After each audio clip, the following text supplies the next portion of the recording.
All right, now we have Dynacabs for all three units. As of July 18th, both the FM3 and the FM9 have Dynacabs in beta.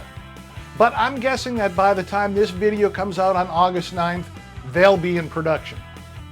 Thing of it is, until then, I have to do any creating on the Axe FX3 because it's the only unit right now that has Dynacabs in production. A week ago, I got this comment from @KSharp10 in response to my "What's Cliff Doing Now" video, wondering if he can model a pitch shifting vibrato a la the Magnatone and a Magnatone amp with it. Well, right now that isn't available. Cliff would have to model the amp, the cab, the reverb, and that pitch changing vibrato. You know, but maybe someday in the future it'll happen. I haven't checked the wish list to see if this is on there, but this is a really good suggestion. And then it got me to thinking, is there anything that I could put together with duct tape and chewing gum that would at least resemble a Magnatone until the factory comes out with something? You know, would it at least get you in the ballpark if you're not too fussy? Let's see. In case you aren't familiar with Magnatone amps, the 440 model was made between 1961 and 1963.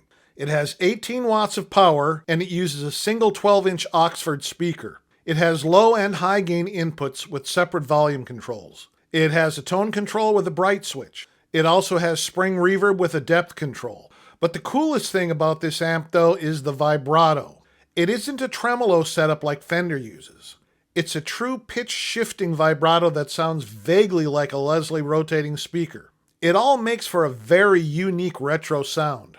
Unfortunately, there aren't many videos showing it in action, but I was able to find a good example. If you're familiar with Ry Cooder's sound, he uses a Magnatone amp similar to this one. Guys, this preset build was unlike anything I've done before. I usually use the looper, or sometimes I'll play riffs and tweak parameters. This time, I thought about it for a while and then built it before I even tried testing it. If any of you do any cooking, this was similar to seeing what you have on hand and just putting a dish together without using a specific recipe. I really was surprised to find out that when I finally tested it, it was pretty close to what I was hoping it would sound like. I did make a few small changes, but basically I just tweaked some parameters. As usual, I used Quick Build to put this preset together. Besides the in and out blocks, it uses the pitch, amp, cab, and reverb blocks.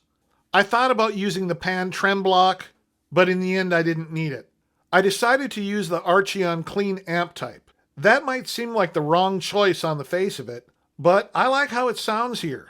I turned up the gain a bit to 6.37. And I also have the bright switch turned on. Looking at the list of Dynacabs, you can see that we don't have any Oxfords listed. However, when doing the little bit of research that I did, I found out that the 1x12 Vibrato Lux Dynacab is most likely modeled from a Fender Brownface Vibralux combo. And that combo used an Oxford 12-inch speaker. All right, major score. I'm miking it with the condenser and the second dynamic mic. The reverb block is using the medium spring type, using the default settings. You can mimic the depth setting on the Magnatone's reverb by changing the mix parameter value. Now let's look at the pitch block. This is where things get interesting. There are 16 different pitch types, but to me the obvious one was the classic whammy. All of the other choices are static, but the whammy allows you to smoothly slide up or down an octave or two. But we don't want to use a whole octave, right? We just want to warble. So instead of using an expression pedal to try to mimic the vibrato, let's look at a different modifier. But before we get to that, we need to choose a mode. And this is where things get a bit janky. There's no option to go above and below a note or chord. You either go up an octave or two or down an octave or two. In my opinion, the only two options worth trying are up one octave and down one octave. If you're just playing by yourself, I'd say either option is fine. But if you're going to be playing with others, you might have to bounce back and forth to see which one works better. Right now, I'm using up one octave. Now, if you look at the control parameter, you can see that it is more or less twitching back and forth. How is that happening? Well, let's right-click on the control parameter to see what's controlling it. We get the Edit Modifier box, and you can see in the Source 1 box, it says LFO1A. Now, underneath that where it says Parameter Range, minimum is set to 0, and maximum is usually set to 100%. But it's been dialed back to 2.6%. Now, the max knob is the same as the intensity knob on the Magnatone. You can turn it down even more to get a more subtle vibrato, or turn it up for some truly bizarre stuff. Now we have everything but a parameter that mimics the speed control for the vibrato on the Magnatone. Close the Edit Modifier panel and click on the Controllers tab. Select LFO1 plus 2. We're using LFO1. Sine is the type, which should be the default. All other parameters are at the default setting, except rate.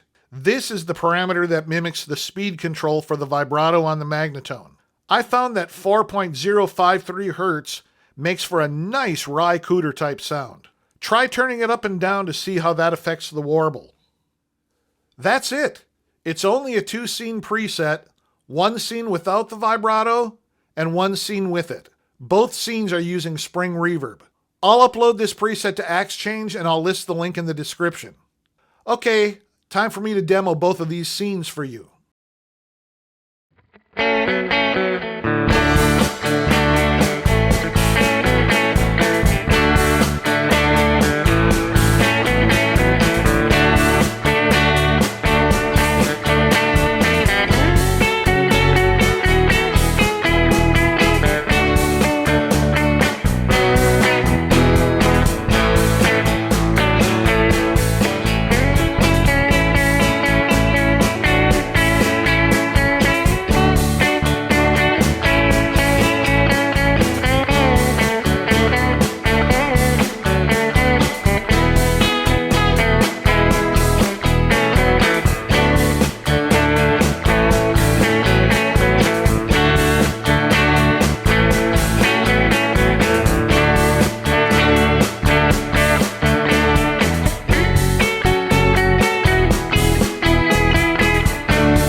Once again, it was pretty cool seeing if I could come up with something that we could use while we wait for Cliff to model the real item.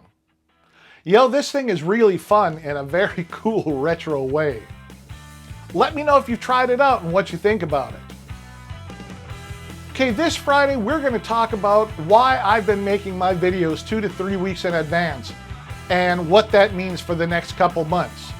Now, you don't want to miss that, so go ahead and hit that subscribe button and ring that notification bell. All right, guys, I will see you on Friday.